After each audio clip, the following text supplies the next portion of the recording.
Mutiara Hikmah Official, menyingkap hikmah di balik sunnah.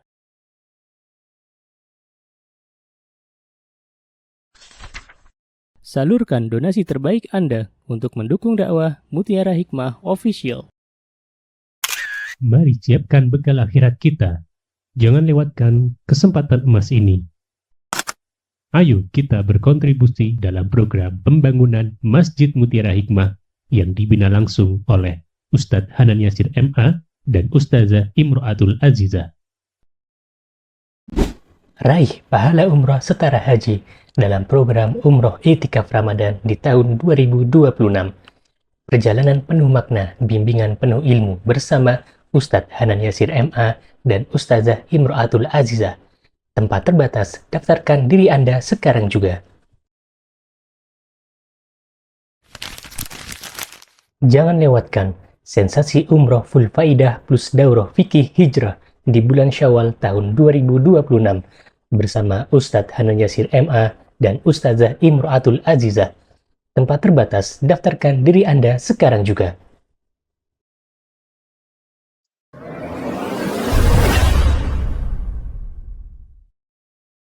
Baik ibu-ibu, teman-teman Majelis Taklim Raudhatul Iman. Masya Allah banyak sekali raudhah-raudhah. Ya, di Masjid Pogung Baru saya mengisi Majelis Taklim Raudhatul Jannah. Di Majelis Taklim Teras Quran saya mengisi nama Majelis Taklimnya Raudhatus Salihah. Di sini di kediaman Mbak Lis saya mengisi kajian Majelis Taklim Raudhatul Iman. Tamannya orang-orang beriman. Masya Allah. Kita doakan ya teman-teman di hari Jumat yang mulia ini. Semoga Allah subhanahu wa ta'ala berikan keberkahan untuk rumah ini. Semoga Allah subhanahu wa ta'ala berikan juga keberkahan untuk rumah yang kita tempati untuk bermajlis ilmu ini. Dan semoga Allah turunkan rahmatnya, ketenangan, serta Allah azza wa jalla jadikan anak keturunan Mbak Lis ya menjadi anak keturunan yang salih dan salihah. Amin. Allahumma amin.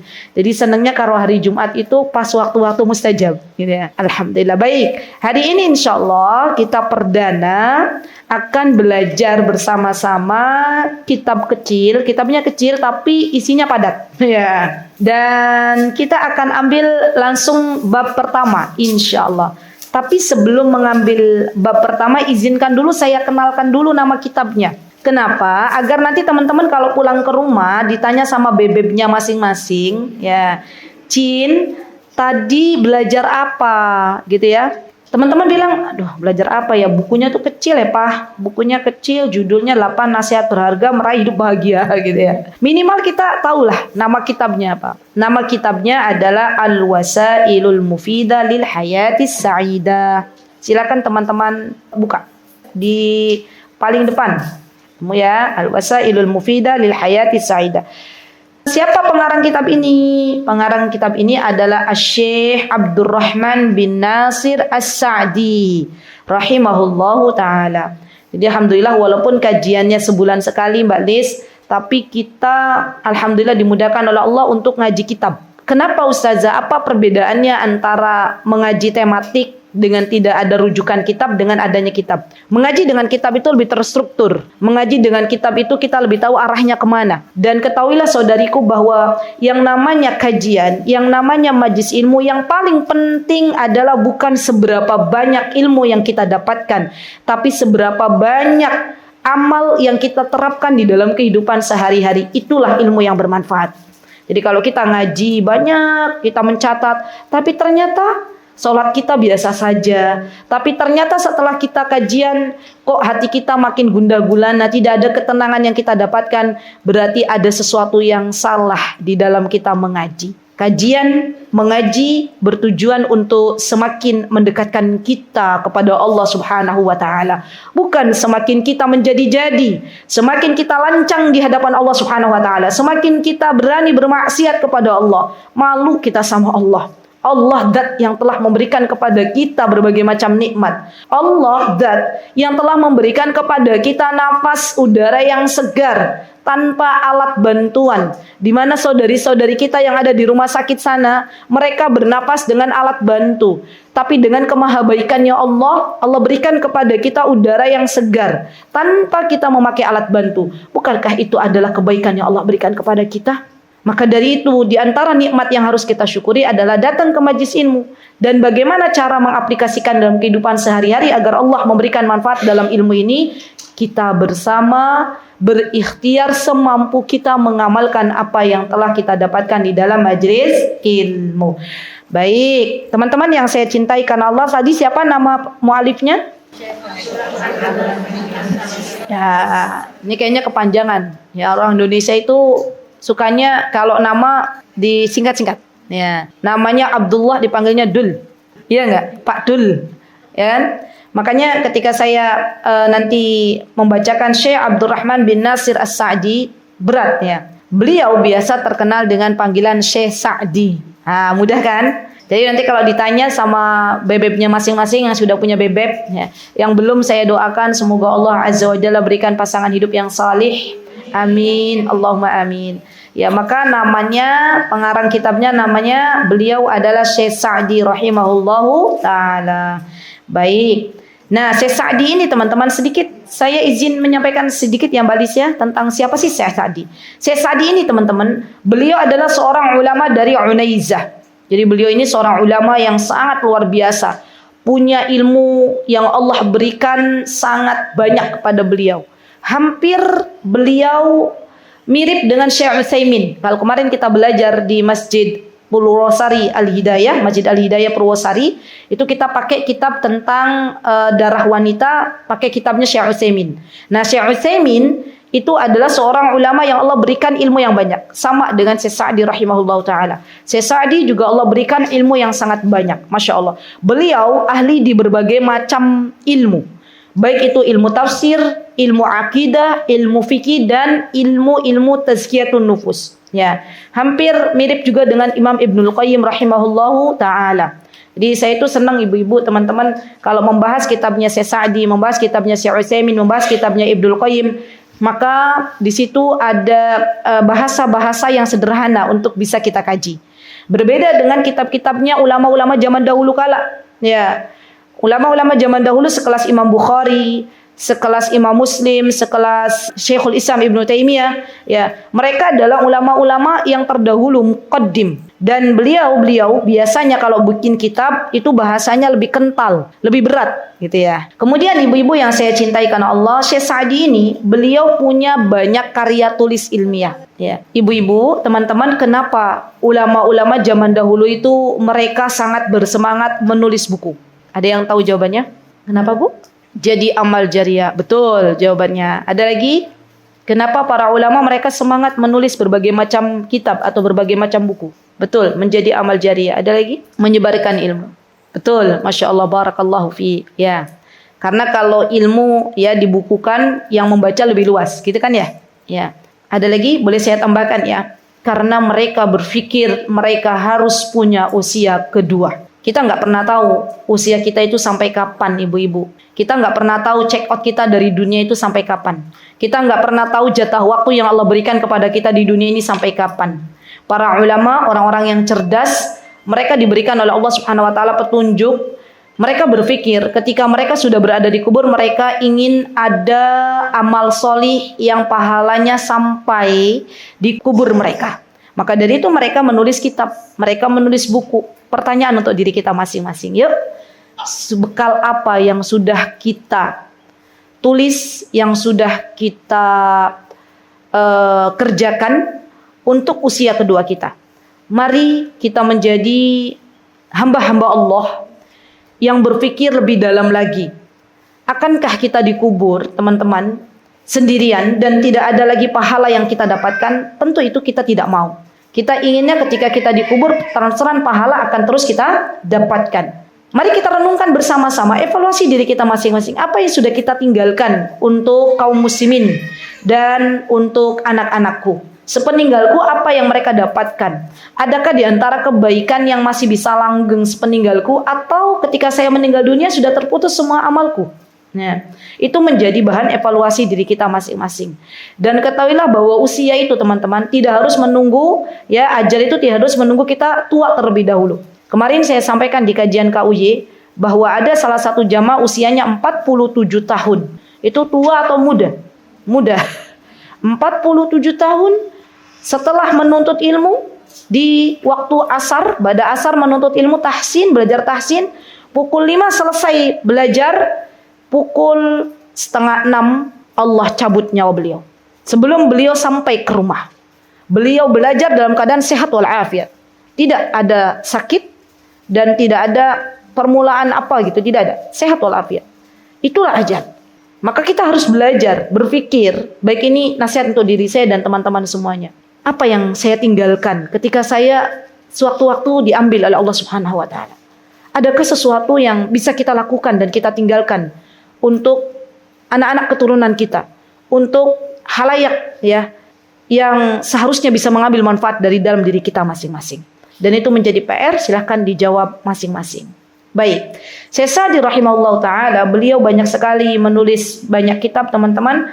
Dan di antara kitab yang paling populer, yang biasanya para penuntut ilmu belajar adalah kitabnya beliau, Taysirul Karimur Rahman fi Tafsir Kalamul Mannan. Beliau punya tafsir 30 juz Al-Quran dalam satu jilid kitab. Masya Allah. Jadi itu harus punya tumbalis. Kalau Ibnu Katsir kan, kalau kita lihat di bahasa Arabnya, Ibnu Katsir itu 4 jilid. Syekh Sa'di namanya Tafsir Taysirul Kalami Al-Mannan, itu 1 jilid saja. Jadi lebih ringkas. Ya, 30 juz diringkas oleh beliau dalam 1 kitab saja. Wallahu ta'ala alam kalau bahasa Indonesianya berapa buku. Karena biasanya kalau di dalam bahasa Indonesia itu lebih banyak ibu-ibu. 1 kitab bisa 2 buku atau 3 buku kalau diterjemahkan dalam bahasa Indonesia. Baik, itu salah satu karya populer beliau. Baik, silakan dibuka ibu-ibu. Halaman 1, Muqaddimah. Semua sudah ada bukunya. Syekh Sa'di berkata, Syekh Sa'di rahimahullahu ta'ala berkata, saya langsung dari Amma Ba'd. Ketemu Amma Ba'd di pertengahan? Ya, ketemu ya? Halaman 1. Syekh Sa'di berkata, fa inna rahatul qalbi wa sururihi wa zawalu humumihi wa ghumumihi huwal matlubu li kulli ahad. Ini tolong digaris bawahi. Yang bawa stabilo boleh digaris bawahi, yang bawa alat tulis boleh digaris bawahi. Ini akan menjadi pengingat untuk diri kita. Apabila kita menemui masalah dalam kehidupan, baca ini, digaris bawahi. Apa kata beliau? Kata beliau, ketenangan hati, kebahagiaan hidup dan hilangnya rasa gundah adalah impian setiap orang. Impian kita semuanya. Kita pengen bahagia, kita pengen tenang, kita pengen dalam hidup ini tidak ada rasa gundah gulana. Bukankah begitu ibu-ibu? Iya. Kalau saya tanya ibu-ibu, adakah di antara kita yang pengen hidupnya nggak tenang? Nggak ada. Semuanya pengen tenang. Adakah di antara kita yang pengen hidupnya diliputi dengan kekhawatiran, kegelisahan? Tidak ada. Kita semua pengen bahagia. Maka beliau mencoba di awal muqaddimah beliau mengatakan ketenangan hati, kebahagiaan hidup dan hilangnya rasa gundah gulana adalah impian semua orang atau impian setiap orang. Ya, ini boleh nanti dibuat kalau yang bisa buat tulisan bagus, ya itu dibuat kemudian dikasih figura, masya Allah keren, pakai banget. Ya, baik. Kemudian Syekh Sa'di mengatakan wabihi tahsilul hayatut thayyibah. Kenapa kok kita pengen bahagia dalam hidup? Kenapa kita pengen tenang? Kenapa kita tidak mau gundah gulana? Karena disitulah akan ada kehidupan yang baik. Ya, jadi kalau kita tenang dalam hidup, ya, tidak ada rasa gundah gulana, kekhawatiran, kecemasan, kepanikan, maka ketahuilah bahwa itulah kehidupan yang baik.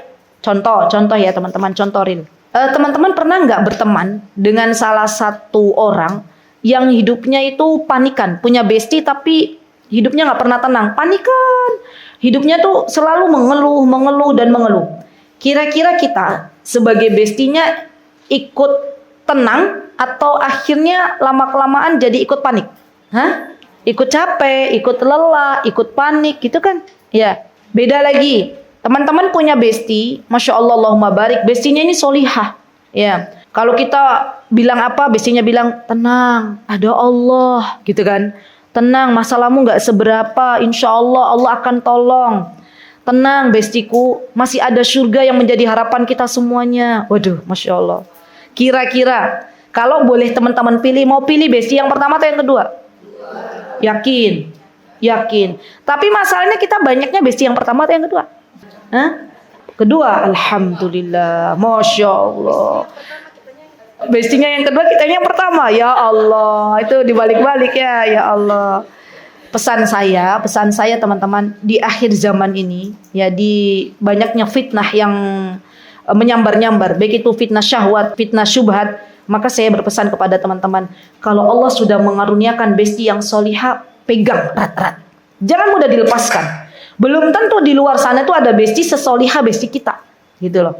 Kenapa? Karena kata orang Arab, as-sahib sahib. Teman itu nyeret kita, teman itu membawa kita. Kalau kita berteman dengan orang yang sangat-sangat jelek akhlaknya, buruk akhlaknya, ya misalnya kita punya teman wal iyadzubillah summa na'udzubillah. Semoga Allah jauhkan kita dari orang-orang demikian. Ya, dia di depan kita manis, di belakang misalnya na'udzubillah justru kita yang dijadikan sebagai bahan pembicaraan bagi dia untuk ghibah, atau di depan kita manis tapi waliyadzubillah di belakang memfitnah kita, itu adalah teman yang buruk. Ya. Maka ketika kita mendapatkan teman-teman yang model seperti itu, kita mulai evaluasi diri kita masing-masing. Ya Allah, dosa apa yang aku punya sehingga engkau mengantarkanku punya besti yang sedemikian jelek akhlaknya. Ya, jadi jangan langsung menyalahkan bestinya, tapi evaluasi diri kita masing-masing. Ya, dan kalau Allah sudah memberikan kepada kita besti yang masya Allah solihah, tenang dalam menghadapi berbagai macam masalah, dewasa, tidak mudah ngompor-ngomporin kita dengan maksiat, gitu ya, maka bersyukurlah kepada Allah. Ya, jadi kemarin saya masih ingat betul teman-teman, ketika saya dan Ustadz Hanan mengisi kajian di Bintaro, di Masjid As-Sof Emerald Bintaro, Tangerang Selatan. Itu saya bertemu dengan panitia kajian, mereka mulai bercerita, Ustazah, di sini tuh pergaulan mengerikan katanya gitu, terutama di daerah Jakarta ya. Kata beliau, saya punya Ustazah teman, kata salah satu panitia, dulunya solihah, masya Allah, sering datang ke kajian, tapi setelah dia salah bergaul, punya teman yang nggak baik, boro-boro datang ke kajian, ya, yang ada apa? Yang ada dia justru menjauhi kita, ya. Mulai dari situ akhirnya Allah Azza wa Jalla tidak lagi mempersatukan keadaan mereka. Kalau kita sudah jauh dari teman-teman solihah, siapa yang mau menasehati kita manakala kita berada di jurang maksiat? Kalau kita saat ini teman-teman punya teman solihah, kita berada di jurang maksiat, dia ingatkan kita, bestiku, kenapa engkau begitu jauh dari Allah? Aku sangat menyayangimu, mari kita kembali kepada Allah. Itu adalah teman yang solihah. Ya, jadi benar-benar ini nasihat untuk diri saya. Di antara doa saya teman-teman, saya berdoa kepada Allah, ya Allah, dekatkanlah hamba dengan orang-orang baik, dekatkanlah hamba dan suami hamba dengan orang-orang yang jujur kepada engkau. Karena sekarang itu banyak orang-orang yang pandai bersandiwara. Iya nggak teman-teman? Iya banyak katanya ya. Berarti di Jogja juga banyak ya. Tapi jujur di akhir zaman ini begitu. Jadi di antara yang bisa menyelamatkan kita dari hiruk pikuk fitnah akhir zaman itu teman-teman kita sebenarnya. Ya. Dan betul kata Syekh Sa'di rahimahullah ta'ala, kalau kita tenang hidupnya, kalau kita bahagia, maka Allah akan berikan kehidupan yang baik. Kemudian Syekh Sa'di rahimahullah ta'ala beliau berkata, ketika kita diberikan kehidupan yang baik, maka Allah Azza wa Jalla akan menjadikan amal kita, baik yang berkaitan dengan agama kita atau dunia kita, semuanya jadi baik. Masya Allah, ini keren pakai banget. Bu, teman-teman, ya, saudari-saudariku, terkadang kalau kita masih jauh dari Allah, maka dalam hidup itu kita merasa butuh validasi. Iya enggak? Butuh orang mengakui siapa kita. Butuh kita itu menjadi orang yang terkenal. Kita butuh pujian dari manusia. Tapi demi Allah, kalau tujuan kita sudah akhirat, tujuan kita sudah pengennya ridho Allah, maka itu tidak penting bagi kita. Yang penting bagaimana kita baik di hadapan Allah Subhanahu wa taala. Ya, kenapa? Karena kalau kita sudah baik di hadapan Allah, Allah ridho, maka Allah akan perbaiki semua sendi kehidupan kita. Tapi kalau di antara kita masih butuh validasi, masih butuh pujian, masih butuh balasan dari sesama makhluk Allah, yang ada ketika kita tidak mendapatkan itu semua, yang ada hati kita gelisah. Aku tidak mendapatkan apa yang aku harapkan. Dia lupa bahwa Allah menuliskan pahala untuknya. Ya, jadi sungguh ini nasihat untuk diri saya. Semakin kita banyak minta agar orang mengenal kita, itu sebenarnya hati kita lagi sakit. Ya. Semakin kita itu butuh pujian, butuh pengakuan dari orang lain, sebenarnya hati kita lagi sakit. Ya. Berarti kalau hati lagi sakit butuh apa? Butuh obat. Nah, sekarang kita belajar. Obatnya ada di sini. Ya, baik. Yuk kita masuk bab yang pertama. Ya. Nanti teman-teman baca sendiri ya. Di halaman kedua ini tidak saya bacakan, tapi teman-teman nanti setelah sholat tahajud baca sendiri. Gitu ya, Masya Allah, nikmat ini ya. Baik. Halaman 5, silakan dibuka. Kita masuk di bab pertama. Ya, ada 8 poin dalam buku ini. Kita masuk di bab pertama. Qala al-muallif rahimahullahu taala faslun. Faslun itu artinya bab yang pertama. Ya, faslun itu bab. Kalau kita mau ganti bab, biasanya di kitab itu dituliskan faslun. Ya, jadi kalau ibu-ibu belajar bahasa Arab kemarin, kata Mbak Lis kemarin di sini di Raudhatul Iman belajar bahasa Arab. Maka teman-teman akan menemukan faslun itu kelas, faslun kelas, gitu kan ya. Tetapi kalau di kitab dituliskan faslun itu artinya adalah bab baru, gitu ya. Faslun. Al-awwal wa a'dhamal asbabu lidzalika wa asluha wa ussuha huwa al-iman wal 'amalus shalih. Nah, ini penting banget nih. Jadi teman-teman, yang menjadikan hati kita itu bahagia dalam hidup, Allah akan berikan ketenangan dalam kehidupan kita, itu diantaranya adalah iman dan amal soleh. Baik, sekarang kita belajar sedikit tentang apa itu iman, gitu kan ya? Kita sering loh belajar tentang iman. Iman itu rukunnya ada 6, iman kepada Allah, iman kepada malaikat, gitu kan? Tapi kadang kita nggak belajar apa sih hakikatnya iman. Ya, kita akan belajar pengertian iman yang disebutkan oleh para ulama dengan pemahaman Ahlus Sunnah wal Jamaah. Jadi Islam itu teman-teman berpecah belah. Ada 73 golongan. Dan yang selamat di antara golongan tersebut adalah golongan Ahlus Sunnah wal Jamaah. Maka kita belajar pemahaman iman dari kalangan Ahlus Sunnah wal Jamaah. Apa yang disebutkan oleh ulama Ahlus Sunnah wal Jamaah tentang iman ini? Iman ini adalah keyakinan yang ada di dalam hati kita. Jadi kita harus yakin. Iman itu artinya yakin. Dalam hati kita harus mengimani adanya Allah. Kita harus yakin. Kemudian kata Ibnu Qayyim rahimahullah ta'ala disertai dengan al-iqrar, disertai dengan pengucapan lisan kita, dengan lisan ya, kita mengucapkan asyhadu an la ilaha illallah wa asyhadu anna muhammadar abduhu wa rasuluh, atau abduhu atau muhammadar rasulullah, itu berarti bagian iman dengan ucapan. Dan yang ketiga adalah dibuktikan dengan amal saleh, atau bahasa Arabnya al-imanu ya arkanuhu salasah. Iman itu rukunnya 3. Yang pertama dengan hati, dengan qalb. Yang kedua dengan lisan. Yang ketiga dengan al-jawari. Al-jawari itu dengan anggota badan. Contoh misalnya, ada orang yang mengatakan, aku beriman. Dia mengatakan saya beriman, saya muslim. Tapi ternyata di dalam hatinya, kan Allah yang tahu hati seseorang. Dia membenci orang-orang beriman. Dia membenci orang-orang Islam. Dia membenci syariatnya Allah. Maka di dalam agama kita orang tersebut dikatakan sebagai orang apa? Munafik, gitu kan? Ada lagi contoh kasusnya. Saya coba untuk memisalkan sebuah contoh biar lebih mudah untuk dipahami. Ada orang mengaku saya beriman, saya muslim, saya orang Islam, tapi tidak melakukan salat, tapi tidak mau membayar zakat, tidak mau menunaikan ibadah haji. Apakah imannya sudah cukup? Belum.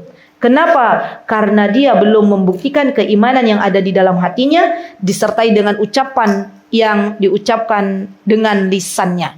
Berarti yang namanya iman itu harus disertai keyakinan dalam hati, ucapan di lisan, dan juga dibuktikan dengan amal perbuatan. Ya, ini kaidah Ahlussunnah wal Jamaah. Memang ada ustazah pemahaman kelompok lain, ada pemahaman Mu'tazilah, pemahaman Jahmiyah. Mereka mengatakan bahwa iman itu hanya cukup diucapkan di lisan dan diyakini dalam hati. Ya, mereka mengatakan bahwa orang-orang Mu'tazilah mengatakan bahwa iman itu tidak harus dibuktikan dengan amal soleh. Itu orang-orang Mu'tazilah. Makanya hati-hati teman-teman, kalau seumpama kita menemukan ada pemahaman Islam yang model begitu, ketahuilah bahwa itu bukan pemahaman Ahlussunnah wal Jamaah. Gitu ya. Baik. Nah, amal soleh. Amal soleh ini adalah bukti keimanan kita kepada Allah Subhanahu wa Ta'ala. Amal soleh ini adalah bukti keimanan kita kepada Allah Subhanahu wa Ta'ala. Mari teman-teman, agar kita mendapatkan ketenangan di sisi Allah, ya, karena setiap orang yang duduk di majlis ilmu dibacakan ayat-ayatnya Allah, pasti Allah akan turunkan as-sakinah. Kita buka surah An-Nahl ayat 97. Silakan dibuka. Ada di buku teman-teman? Ada sudah? Baik, saya bacakan ya. A'udzu billahi minasy syaithanir rajim. Bismillahirrahmanirrahim. Man 'amila shalihan min dzakarin aw untha wa huwa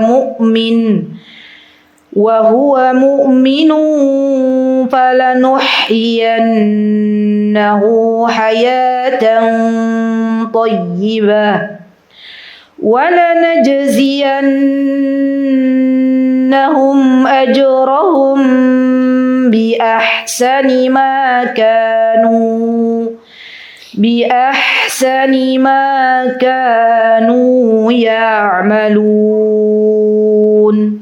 Baik, mari kita tadabburi bersama. Man 'amila shalihan min dzakarin aw untha wa huwa mu'min.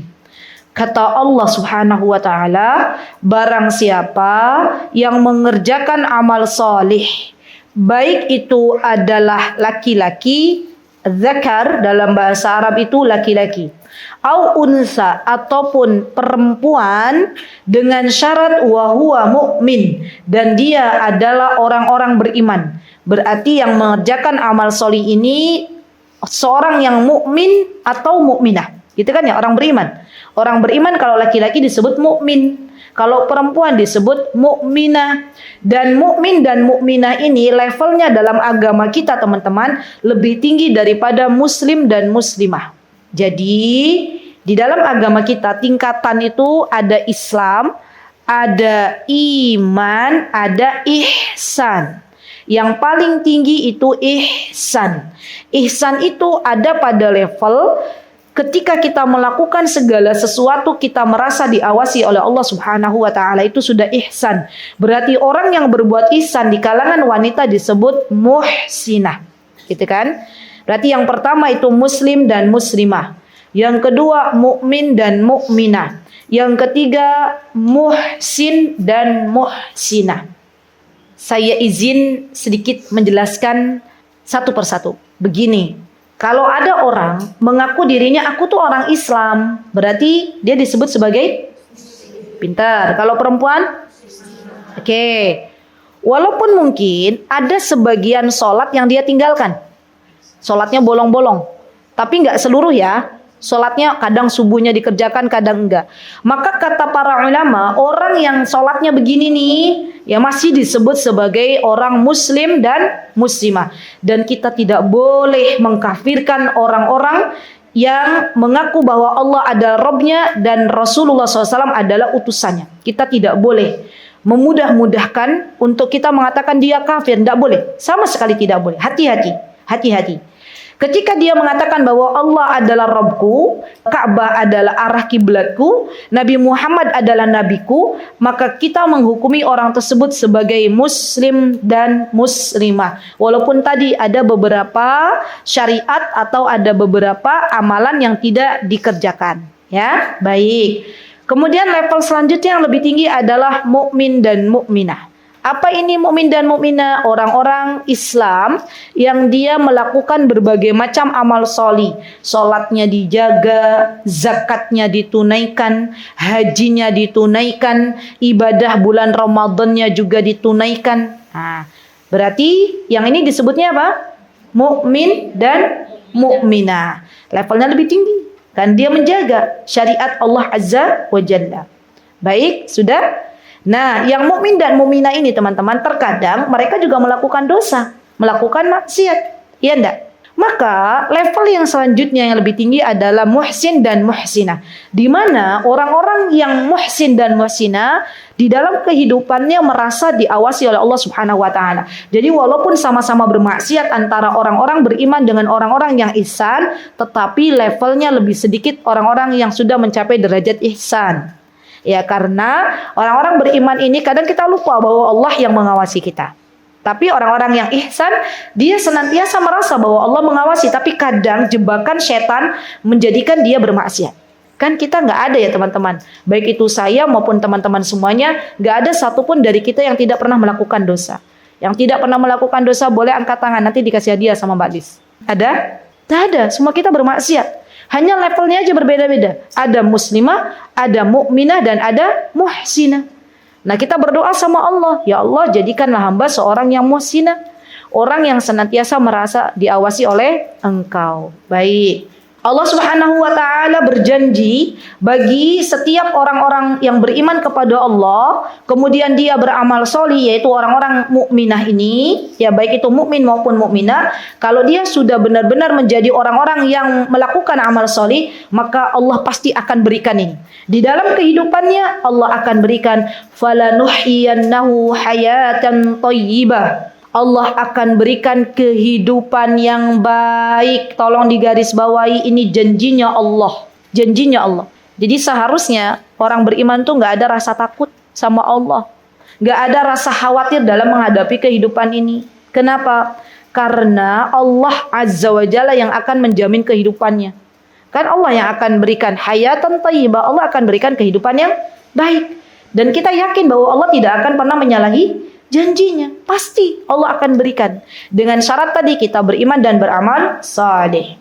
Baik. Yang kedua teman-teman, Allah akan berikan bonus walanajziyannahum ajrahum bi ahsani ma kanu ya'malun. Pasti Allah tidak akan membiarkan orang-orang beriman melakukan amal sholih tanpa dibalas dengan pahala. Allah itu Rabb kita semuanya yang akan membalas kebaikan hamba-hambanya dengan pahala yang berlipat ganda.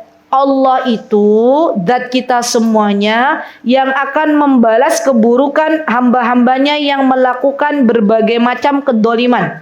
Itu harus kita yakini, kita garis bawahi. Sehingga nanti kita tidak perlu teman-teman mencari validasi. Tadi balik lagi ya, mencari pujian ya dengan mencari dari sesama makhluk. Kita melakukan amal sholih, ya Allah, kok dia nggak berterima kasih sama aku ya? Ya Allah, gimana tuh orang sudah aku bantu gitu kan ya? Tapi kok malah begitu kan? Kita kecewa. Kalau kita kecewa dalam hidup, teman-teman, yang nyesek dadanya siapa? Kita, ya enggak? Yang kesel siapa? Kita. Yang jadinya sakit siapa? Kita, ya. Kita lupa bahwa Allah pasti akan membalas kebaikan kita. Dan setiap kebaikan yang kita lakukan teman-teman kepada orang lain itu baliknya ke kita semua. Begitu pula kalau kita sudah yakin dengan ayat ini, walanajziyannahum ajrahum bi ahsani ma kanu ya'malun, bahwa Allah itu akan membalas setiap kebaikan dan setiap keburukan setiap hambanya, maka kita tidak perlu takut kalau ada orang yang mendolimi kita, kita nggak bisa balas dendam kepadanya. Ini kan kadang yang rodo-rodo gimana ya ibu-ibu tuh kalau ada yang pernah dolim ke kita, terus udahlah Bu, saya pernah tuh dapat jamaah, ya Ustazah saya mau curhat, belum apa-apa udah nangis. Saya bilang, Bu, salah ya saya ya? Enggak Ustazah, enggak salah gitu. Lah, kok ibu nangis? Beliau ingat orang yang pernah mendolimi beliau. Jadi beliau nangis, pengen memaafkan orang yang pernah mendolimi beliau, tapi berat banget, gitu ya. Berat, ya itu wajar. Kemudian saya izin menyampaikan kepada beliau, Bu maaf ya, saya itu sayang sama ibu. Ibu berat kan memaafkan dia kan? Berat. Iya Ustazah, dia terlalu zalim kepada saya, sakit hati ini, katanya gitu. Masya Allah. Jadi curhatan perempuan tuh lucu-lucu. Ya. Tapi saya berusaha berempati. Ya, ketika saya mendengar beliau nangis-nangis, masa saya ketawa ya, saya ikut berempati. Terus ibu berat ya? Ingat-ingat kedoliman beliau. Iya Ustazah. Ya udah. Sekarang ibu maunya gimana? Saya maunya memaafkan. Kan lucu kan? Nangis karena ingat tapi pengen memaafkan. Yaudah gini deh Bu, biar gak berat ya Bu ya. Tolong ibu maafkan orang yang pernah dolimi ibu itu bukan karena dianya ya Bu ya, tapi karena Allah. Ya, biar lebih ringan. Ya. Allah kan selama ini mengampuni ibu. Allah selama ini baikan sama ibu gitu ya. Udah tenang aja Bu. Ya perbuatan dia kepada ibu nanti dibalas kok sama Allah. Saya lihat ibu itu tersenyum. Ya, tersenyum. Dari menangis jadi tersenyum. Kenapa kok beliau tersenyum? Karena beliau diberikan oleh Allah Subhanahu wa taala petunjuk bahwa memaafkan orang lain itu jauh lebih baik daripada menyimpan di dadanya. Ya, Masya Allah. Ya itulah orang-orang yang sudah mengamalkan ini. Masya Allah. Jadi ayat ini nih teman-teman, teorinya mudah untuk kita pelajari, tapi kalau sudah ada prakteknya itu yang kita benar-benar minta tolong sama Allah nih. Ya, baik lanjut. Wa akhbarallahu ta'ala wa wa'du min jami'i bainal imani wal amali shalih bil hayati thayyibah fi hadhihi ad-dar wa bil jazaa'il hasan fi hadhihi ad-dar wa hiya darul qarar. Subhanallah. Allah Subhanahu wa taala akan memberikan kepada orang-orang yang beriman balasan surganya Allah Subhanahu wa taala di negeri akhirat, yaitu negeri yang kekal abadi selamanya. Dan tujuan kita hidup ibu-ibu di dunia ini teman-teman adalah untuk beribadah kepada Allah Subhanahu wa taala. Dan dari ibadah kita punya harapan. Harapannya agar Allah memasukkan kita semuanya ke dalam surganya. Subhanallah teman-teman. Kalau saya ingat ya teman-teman di Yaman itu, mereka tuh punya karakter yang sangat luar biasa menurut saya ya. Mereka itu adalah wanita-wanita yang menurut saya wanita-wanita yang tujuan hidupnya itu bukan hanya dunia yang mereka pikirkan, tapi lebih dari itu mereka berpikir bagaimana nanti kondisi mereka di akhirat, bagaimana nanti ketika mereka bertemu dengan Allah. Ya, jadi hiburan bagi saya kalau saya dipertemukan kembali oleh Allah Subhanahu wa taala dengan teman-teman yang dulu pernah belajar di Yaman. Di tahun 2018 saya pernah dipertemukan oleh Allah Azza wa Jalla di kota Mekah ya dengan besti saya, dan kita saling memberikan nasihat, Masya Allah. Ya terakhir dengan guru saya dipertemukan oleh Allah Subhanahu wa taala tahun kemarin hajian 2024 saya dipertemukan dengan guru saya, dan saya juga meminta kepada beliau untuk menasihati saya. Dan di antara nasihat beliau, semua nasihat beliau adalah berkaitan dengan kehidupan akhirat. Jadi sungguh bahwa kehidupan dunia ini adalah kehidupan yang fana, kehidupan yang akan kita tinggalkan bersama. Mari kita fokuskan segala apa yang kita perbuat. Di antara tujuan utamanya adalah untuk menjadi bekal kita kelak di kehidupan akhirat. Baik, wa sababu dzalika wadih fa innal mu'minin billahil imanit sahih المثمر للعمل الصالح المصلح للقلوب والأخلاق والدنيا والآخرة معهم أصول وأسس يتلقون فيها جميع ما يرد عليه من أسباب السرور والابتهاج وأسباب القلق والهم والأحزان. Betul bahwa iman, ketika kita beriman kepada Allah, maka buahnya adalah ketenangan. Allah Azza wa Jalla akan mudahkan dia menjalani kehidupan ini dengan penuh ketenangan. Allah jauhkan dia dari kolak. Kolak ini adalah bukan kolak pisang, bukan ya. Kolak ini kegundahan, kegelisahan. Ya, kadang kita dalam hidup ibu-ibu tiba-tiba ada gelisah nih, tapi kita nggak tahu gelisahnya dari mana. Kok tiba-tiba aku nggak tenang? Saya pernah bertemu dengan ibu-ibu di salah satu majlis taklim. Itu beliau itu saya lihat ya orang yang nun sewu, orang yang gelisah terus menerus, yang nggak pernah tenang itu. Raut mukanya kelihatan gitu loh. Ya. Terus saya bertemu salaman tuh sama ibu. Ibu usianya tidak lagi muda ya, sudah mendekati lansia. Saya melihat dari rautnya tuh nggak bisa senyum gitu loh. Terus saya tanya gimana kabarnya Bu? Sehat? Saya berusaha senyum. Beliau mukanya lempeng aja. Ya. Tahu muka lempeng? Datar ya, lempeng ya. Terus saya tanya gimana anak-anak? Ya. punya berapa anak ibu? Gitu. Terus beliau mulai curhat bahwa beliau itu memikirkan anak sulungnya yang usianya sudah 32 tahun belum menikah. Jadi beliau punya kegelisahan yang sangat luar biasa karena beliau punya anak sulung usianya udah 32 tahun. Kata beliau, di mana orang-orang di sekitar beliau itu kadang kalau ketemu sama ibu ini tuh selalu nyindir-nyindir, anak gadismu belum nikah ya, jadi perawan tua nanti gitu. Jadi membuat ibu itu jadi gelisah gitu. Dan kita nggak boleh teman-teman, kalau kita mau basa-basinya yang beneran, ya nggak boleh menyakiti hati seseorang. Lihatlah bagaimana kondisi ibu itu. Ya setiap kali bertemu dengan tetangganya selalu disindir-sindir, anakmu belum menikah ya, nanti jadi perawan tua, doanya nggak baik. Ya, daripada kita mendoakan yang enggak, lebih baik kita doakan, Bu, semoga Allah datangkan ya laki-laki soleh untuk putri engkau, kan itu lebih enak didengar. Ya, jadi penyebabnya itu. Tadi beliau memikirkan sesuatu yang yang lebih gitu ya. Tapi ini wajar juga sih seorang ibu yang dia memikirkan anaknya usia 32 tahun belum menikah. Maka saya katakan, Bu, semoga Allah berikan kepada putri ibu pasangan hidup yang solih. Amin, Ustazah. Tulus banget loh. Tadi kan mukanya lempeng tuh.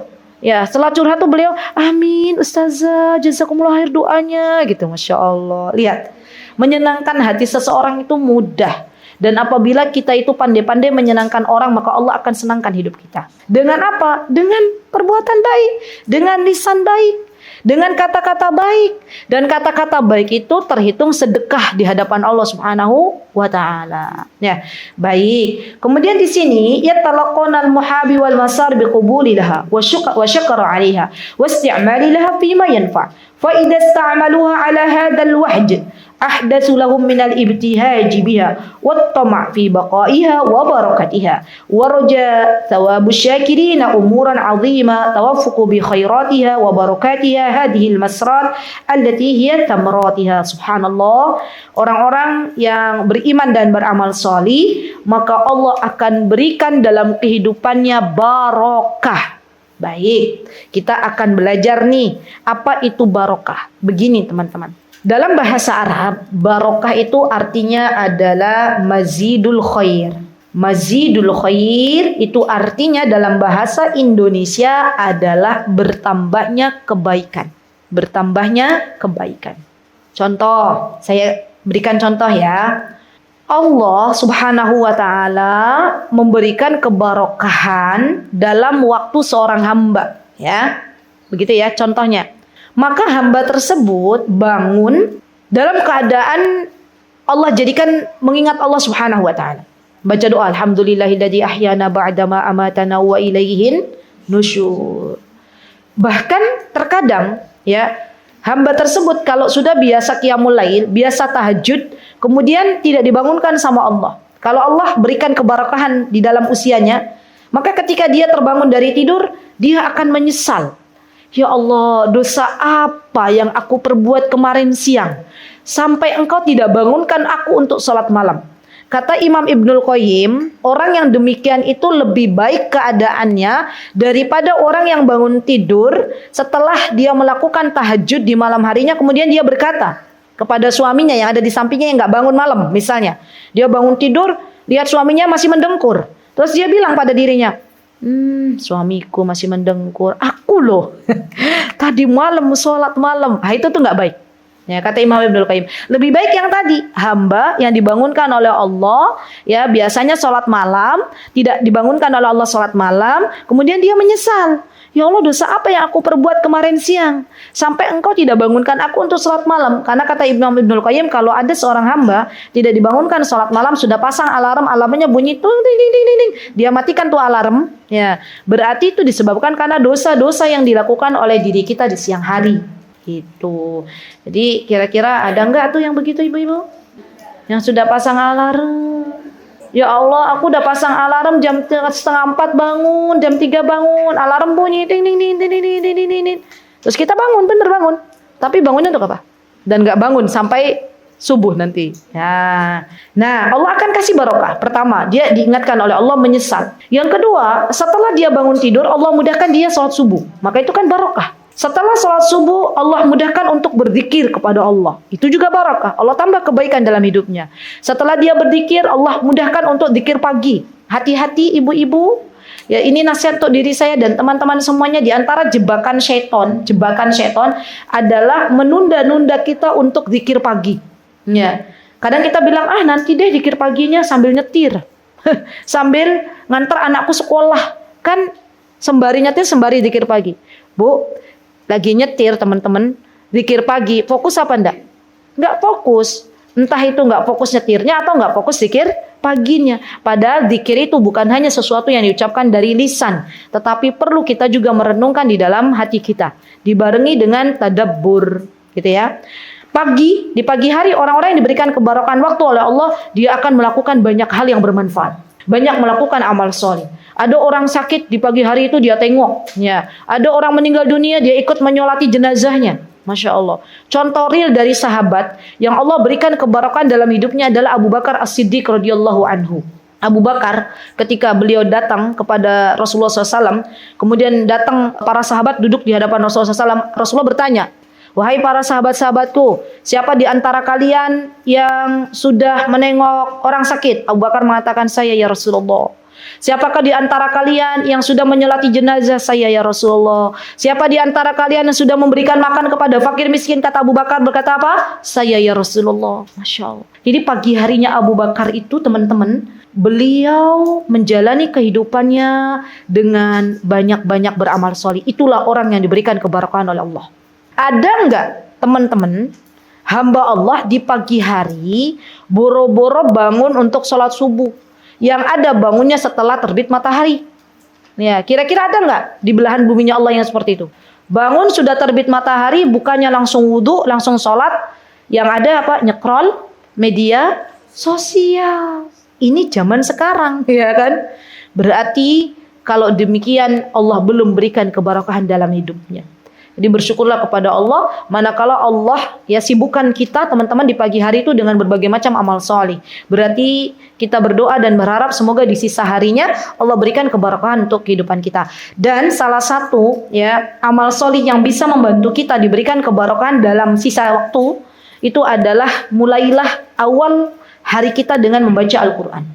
Kenapa? Karena Al-Quran ini diturunkan dalam keadaan Allah berikan keberkahan di dalamnya. Ya, jadi beda deh, coba aja beda. Ibu-ibu kalau mau nyoba, mau coba besok dan lusa. Teman-teman bangun tidur, nyekrol HP, ya setengah jam aja. Dan teman-teman bangun tidur langsung baca Quran. Yang ada, hari ketika kita nyekrol HP itu bad mood. Ya, banyak terdistrak dengan macam-macam. Tapi kalau kita baca Al-Quran, insya Allah biidnillahi ta'ala, sisa waktunya Allah berikan keberkahan di dalamnya. Gitu ya. PR. Besok hari apa ya? Sabtu. Baiklah, besok Sabtu dicoba ya. Bangun tidur baca doa. Alhamdulillah ahyana ba'da mamatan wa nusyur. Kemudian setelah itu ke kamar mandi, ambil wudu. Ya, sebelum sholat malam baca Quran. Kalau sudah mepet mau waktu subuh, berarti teman-teman sholat malam dulu. Ya, baru nanti baca Qurannya setelah subuh. Dicoba aja. Ada perasaan berbeda. Ya. Dan sudah banyak orang-orang mencoba. Ya, Masya Allah. Gitu ya teman-teman ya. Masya Allah. Baik. Kemudian di sini disebutkan oleh Syekh, wa yatalaqawnahu al-makari wal mudaru wal hammi wal ghammi bil muqamati lamma yumkinuhum muqamatuhu wa takhfifu ma yumkinuhum takhfifu. Was sabrul jamil lama laysa lahum 'inda bad. وبذلك يحصل له من آثار المكاره من المقاومات النافعة والتجارب والقوة ومن الصبر واحتساب الأجر والثواب أمورا عظيمة تضمحل معها المكاره وتحل محلها المسار والآمال الطيبة والطمع في فضل الله وثوابه كما عبر النبي صلى الله عليه وسلم عن هذا في الحديث الصحيح أنه قال عجبا لأمر المؤمن إن أمره كله خير إن أصابته شراء شكر فكان خيرا له وإن أصابته ضراء صبر فكان خيرا له وليس ذلك لأحد إلا للمؤمن. Baik teman-teman yang saya cintai karena Allah, saya izin tidak membacakan terjemahannya karena terkadang ya dari segi menerjemahkan tuh ada ya beda-beda orang ya, ada perbedaan. Nanti teman-teman jadikan buku ini sebagai bahan acuan untuk dibaca ulang aja ya. Jadi dari tadi apa yang saya bacakan begini kata Rasulullah SAW. Beliau Rasulullah SAW itu terkagum-kagum dengan perkaranya orang-orang beriman. Apa sih perkaranya orang beriman? Orang beriman itu perkaranya kalau Allah berikan kepadanya sesuatu yang diharapkannya, sesuatu yang disenanginya, maka dia bersyukur kepada Allah Subhanahu wa ta'ala. Bersyukur itu teman-teman rukunnya ada 3. Nih perlu dicatat. Tidaklah kita disebut sebagai hamba Allah yang bersyukur kecuali kita sudah menjalankan 3 rukun ini. Baik. Yang pertama apa Ustazah? Yang pertama adalah meyakini dalam hati bahwa nikmat itu datangnya dari Allah, bukan dari usaha kita, bukan dari hasil kerja keras kita, bukan dari kepandaian kita, bukan dari warisan nenek moyang kita, bukan. Tapi semuanya datang dari Allah. Sudah? Baik. Dan Allah zat yang maha tahu apa yang ada dalam hati kita. Ya kan? Yang kedua, bersyukur itu ketika kita berusaha untuk memuji Allah Subhanahu wa ta'ala dengan lisan-lisan kita. Baik. Teman-teman, coba saya meminta kepada teman-teman untuk buka surah Al-Ahqaf. Silakan dibuka surah Al-Ahqaf ayat 15. Sudah dibuka? Baik. Di sini teman-teman, di dalam ayat 15 ini ada doa yang Nabi Sulaiman alaihissalam berdoa kepada Allah. Nih, doanya apa? Ini juga doa bisa kita pakai ketika usia teman-teman sudah mau mencapai 40 atau bahkan lebih dari 40 tahun. Doa ini harus diperbanyak. Doanya apa? Di surah Al-Ahqaf ayat 15 ini ada begini. Saya bacakan doanya Nabi Sulaiman. Yuk, lihat. Doanya begini, kata Nabi Sulaiman. A'udzu billahi minasyaitonir rajim. Hatta idza balagha ashuddahu wa balagha 40 sanah. Qala rabbi awzi'ni an ashkura ni'mataka allati an'amta 'alayya wa 'ala walidayya وأن أعمل صالحا ترضاه وأصلح لي في ذريتي إني تبت إليك وإني من المسلمين. Baik, apa kata Nabi Sulaiman? Rabbi auzi'ni an ashkura ni'mataka allati an'amta 'alayya wa 'ala walidayya. Ya Allah, jadikanlah hamba itu orang-orang yang bersyukur. Atas apa? Atas nikmat yang Engkau berikan kepada diri hamba dan kepada orang tua hamba. Berarti kan ini kita sedang bersyukur nih sama Allah dengan lisan kita. Apakah hanya cukup di situ? Ternyata enggak. Ternyata di sini disebutkan wa an a'mala salihan tarda, ya. Dan kita memohon kepada Allah agar Allah karuniakan untuk kita dimudahkan, dimampukan untuk beramal solih sesuatu yang Allah ridhoi, dan ini yang kita cari, ya. Jadi banyak tuh amal solih yang Allah nggak ridho. Misalnya apa? Kita umroh tapi hanya untuk sebatas konten. Itu Allah nggak suka itu. Nah, berarti yang kita minta itu apa? Amal solih yang Allah ridho di dalamnya. Ya, baik. Tadi bersyukur, kemudian kita minta amal soleh yang Allah ridho. Wa aslih li fi dzurriyyati. Masya Allah, doanya bagus banget. Yang ketiga, kita minta sama Allah agar Allah perbaiki anak keturunan kita. Masya Allah. Bukankah kita pengen teman-teman anak keturunan kita diperbaiki oleh Allah keadaannya? Pasti. Orang tua yang bahagia itu orang tua yang ketika sudah meninggal dunia, ya jasadnya sudah terbujur di kaku, anaknya di dunia berdoa, Rabbighfirli wa liwalidayya warhamhuma kama rabbayani shaghira. Itu orang tua yang bahagia. Orang tua yang nggak bahagia itu orang tua yang anak-anaknya tidak diperbaiki oleh Allah. Meninggal dunia sudah berada di kubur, anak-anaknya rebut warisan. Rebutan warisan, itu yang nggak bahagia. Maka dari itu doa ini teman-teman sampai disebutkan di dalam surat Al-Ahqaf ayat 15 ini, ketika usiaku sudah mau mencapai 40 tahun. Lihat, Allah menyebutkan bilangan di sini, arba'ina sana, ya 40 tahun. Berarti kita sebagai hamba Allah, yuk sering-sering berdoa dengan doa ini. Sekelas Nabi Sulaiman, teman-teman, Nabi Sulaiman itu Masya Allah deh. Pernah baca kisahnya Nabi Sulaiman? Apa yang teman-teman ketahui dari Nabi Sulaiman? Gimana sih ibadahnya Nabi Sulaiman? Gimana ibadahnya? Iya. Oke, saya jelaskan ya. Nabi Sulaiman itu teman-teman, Beliau itu Masya Allah sebagai tanda syukurnya beliau kepada Allah. Karena Nabi Sulaiman tuh banyak sekali tuh. Nabi Sulaiman beserta ayahanda tercintanya Nabi Daud alaihissalam banyak sekali diberikan kenikmatan oleh Allah Subhanahu wa taala. Ingat, Nabi Sulaiman itu termasuk nabi yang diberikan oleh Allah kepahaman. Nabi Sulaiman itu nabi yang diberikan oleh Allah kekayaan. Nabi Sulaiman itu adalah nabi yang diizinkan oleh Allah untuk ngerti bahasa binatang. Ya, sampai jin-jin di kalangan zamannya Nabi Sulaiman dari kalangan jin itu patuh terhadap perintahnya Nabi Sulaiman atas izin Allah Subhanahu wa taala. Berarti kan Nabi Sulaiman tuh Masya Allah banyak sekali diberikan kenikmatan oleh Allah. Tapi Nabi Sulaiman termasuk hamba yang senantiasa bersyukur kepada Allah. Sekalinya beliau beribadah kepada Allah, ya, itu lama pakai banget. Sampai-sampai ketika beliau beribadah kepada Allah, ya, dan beliau meninggal dunia, orang-orang dari kalangan jin maupun dari kalangan manusia, ya kaumnya Nabi Sulaiman alaihissalam, itu tidak mengetahui Nabi Sulaiman meninggal kecuali ketika tongkatnya dimakan rayap. Berarti saking lamanya tongkatnya jatuh dimakan rayap. Ya, baru orang-orang sadar, wah berarti Nabi Sulaiman udah meninggal. Kenapa? Kenapa kok orang-orang nggak sadar dengan itu? Karena Nabi Sulaiman itu diceritakan di dalam kisah kalau beribadah udah fokus, ya nggak kayak kita. Kita kalau beribadah Allahu Akbar, turun hujan, Allah kasih ujian kita, jemuran. Kita lagi sholat, keinget anak belum dijemput. Nah, itu kira-kira husu nggak sholatnya? Oh, enggak. Ya kan gitu kan? Kita lagi sholat, ingat kompor belum dimatikan, itu aja bikin sholatnya jadi cepat. Ya, subhanallah, Nabi Sulaiman adalah sosok teladan bagi kita bagaimana beliau bersyukur kepada Allah dengan syukur yang sejati. Masya Allah. Baik, yang ketiga teman-teman, rukun syukur itu adalah ya kita buktikan dengan anggota badan, yaitu berupa ketakwaan kepada Allah Subhanahu wa taala. Baik. Jadi sebelum saya menutup kajian ini teman-teman, kalau kita pengen hidupnya tenang, yuk mari kita besarkan rasa syukur kita kepada Allah Subhanahu wa taala.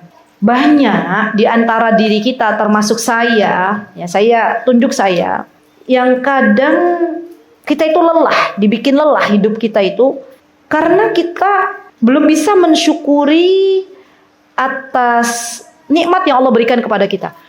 Justru yang ada kita membanding-bandingkan nikmat yang Allah berikan kepada hamba Allah yang lain dengan apa yang Allah berikan kepada kita. Gitu nggak sih Ibu-Ibu? Iya. Tapi kita lupa bahwa selama ini ada kenikmatan-kenikmatan yang Allah titipkan kepada kita dan itu menjadi harapan bagi orang lain.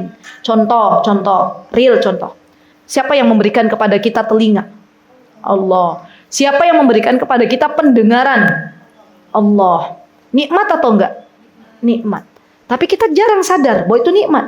Padahal nikmat pendengaran itu adalah sesuatu yang diharapkan oleh saudari-saudari kita yang tunarungu. Mereka minta berdoa kepada Allah agar diberikan nikmat pendengaran.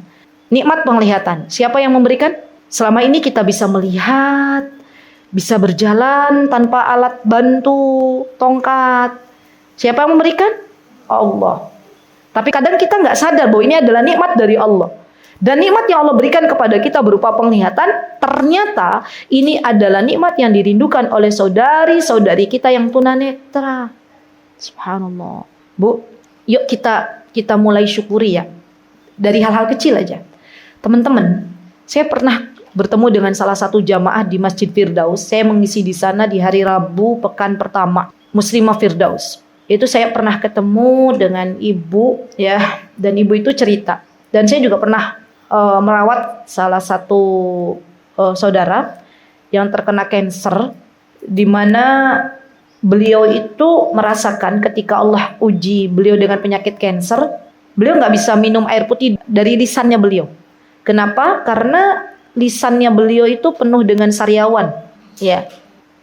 Dan saya bertemu dengan ibu yang ada ketika saya menjelaskan itu bahwa di antara nikmat itu adalah ketika Allah berikan kepada kita air jernih, kemudian kita dibantu oleh Allah dimasukkannya air yang jernih ini sampai ke kerongkongan kita, gitu loh, tanpa alat bantu. Itu tuh nikmat. Kemudian ibu yang di Muslimah Firdaus yang di Ngoto tuh bilang ke saya setelah saya selesai kajian, beliau menyalami saya dan beliau curhat ke saya, Ustazah benar apa yang disampaikan oleh panjenengan.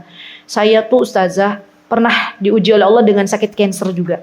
Kata beliau ketika beliau habis di kemo, ya, beliau rasakan lidahnya tuh kayak tembaga katanya.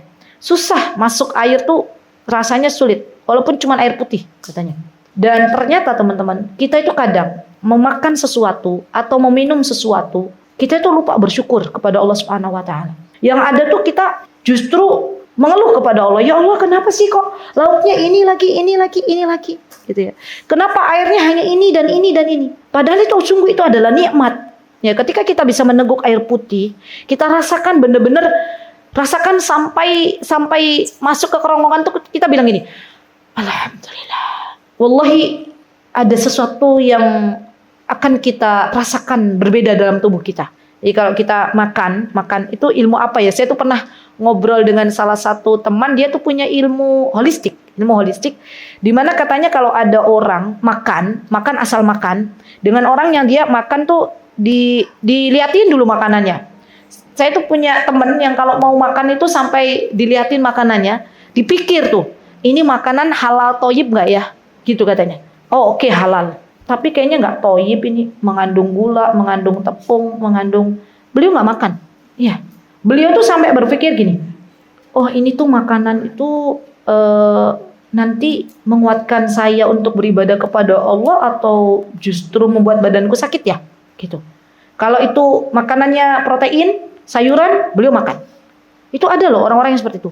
Terus saya tanya kepada teman saya, orang Surabaya, oh kamu makan sampai segitunya gitu loh. Gimana? Kenapa toh? Kata beliau, itu tuh tanda saya tuh bersyukur sama Allah, Ustazah. Saya bersyukur pengen jaga tubuh saya, gitu ya. Jadi selama ini kan beliau dikasih nikmat tuh sama Allah, tubuh yang sehat. Jadi beliau tuh diet itu bukan cuman ikut-ikut FOMO, ikut-ikutan gitu, bukan. Tapi memang beliau sesadar-sadarnya bahwa beliau pengen sehat gitu. Teman-teman, kita ini tipe yang mana? Tipe yang kalau makan asal makan atau tipe yang sampai berpikir begitu? Kayaknya dari muka-mukanya kelihatannya ya. Kayaknya makan asal makan deh ya. Yang penting aku makan gitu. Kulineran oke. Subhanallah, sampai ada yang seperti itu. Maka sungguh beruntung, bahagia orang yang diberikan oleh Allah, Masya Allah ya. Dalam hal makan tuh berpikirnya bukan lagi enak atau enggak enak di lisan, di lidah, tapi baik enggak untuk tubuh. Kan Allah yang nyuruh kita. Apa kata Allah? Ya ayyuhan nas kulu. Kata Allah, makanlah makanan halalan thayyibah, halal dan baik. Jadi di antara nikmat yang harus kita syukuri adalah nikmat tubuh yang sehat. Bagaimana caranya Ustazah? Minumlah minuman yang baik. Bukan saya katakan gula ini tidak baik, tapi kalau kita makan terlalu banyak gula, itu akan membuat imun tubuh kita semakin ngedrop. Makanya kita coba untuk tidak minum dengan gula.